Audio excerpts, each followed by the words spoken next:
9-10 август күндөрү өлкөдө алгачкы ирет ак илбирсти коргоого багытталган фестиваль өтөт. Эл аралык деңгээлдеги иш-чара Ысык көл облусунда уюштурулмакчы. Себеби аталган облустун аймагын ак илбирстер көбүрөөк байырлайт. Бул экофестти бир экотуризмге арнап турабыз. Бул экотуризмге арнап турганыбыздын себеби бүгүнкү күндө экотуризм дегенди бир аз туура эмес кабылдап, жапайы жаратылыштын койнуна барып, жабыркатып, аны талкалап, эс алууну биз экотуризм деп кабыл кылып жүрөбүз да.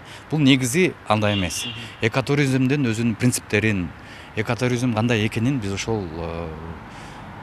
Ысык көл облусунун Тоң районундагы Боз Салкын деп таанып жүрөбүз. Бирок азыр тарыхый аталышы каралаарча ошол аймакта өткөрүп, Ак илбирс 2023 жылы Кыргызстандын улуттук символу катары таанылган. Жарлыкка президент Садыр Жапаров кол койгон. Ага ылайык ак илбирстин экосистемасын сактоо боюнча бир катар тапшырмалар тиешелүү министрликтерге берилген. Ак илбирс Кыргызстандын табигый жана маданий байлыгынын символу гана эмес, тоо экосистемасынын туруктуулугу менен саламаттыгынын көрсөткүчү. Кыргызстандын улуттук символуна арналган экологиялык фестивалдын алкагында илимий практикалык конференция, көргөзмөлөр, оюн-зоок жана панелдик талкуулар өткөрүлүп, ак илбирстин экосистемасын жакшыртуу боюнча тажрыйбалар айтылат. Ошол эле мисалы үчүн ал жерде биз улуттук кыргыз элинин улуттук оюндарына көңүл бурулат. Анын себеби негизи экологиялык туюмда, экологиялык билим берүүдө биздин эзелтеден келаткан ата бабаларыбыздын бир жакшы салт санаалары болгон. Ошол эле мисалы үчүн көчкөн жерин тазалап кетмей, ошол эле жалгыз таракты кыйбоо деген, ошол адашып жаткан шартта башатка кайтуу деген бир өзүнчө бир чакыруу болуп атат. Ошо эзелтеден кыргыз эли жапайы жаратылышка кандай мамиле жасаган.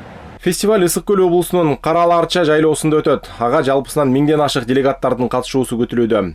Экофест жаратылышты коргоого багытталгандыктан уюштуруучулар полиэтилен буюмдарды колдонбостон, жаратылышка зыян бербей, өзгөчө өткөрүүнү пландашууда. Чоң фестиваль, ультра фестиваль кылган атабыз 2 күндүк.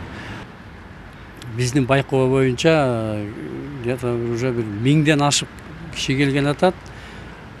Рекламаны аябай тияққа бияққа көрсөтүп атабыз, элдер кызыккандар көп. Ошо биринчи күнү жана тематический болгондон кийин баары ошол жерде концерттер да болот. Биздин жанагы шоу программалар да болот.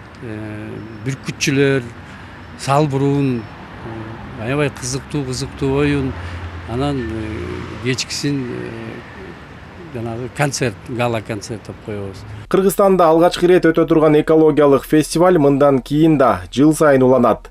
Анда ар башка аймакта түрдүү экологиялык темаларга арналып, жарандарды жаратылышка жакшы мамиле кылууга үндөө болуп саналат.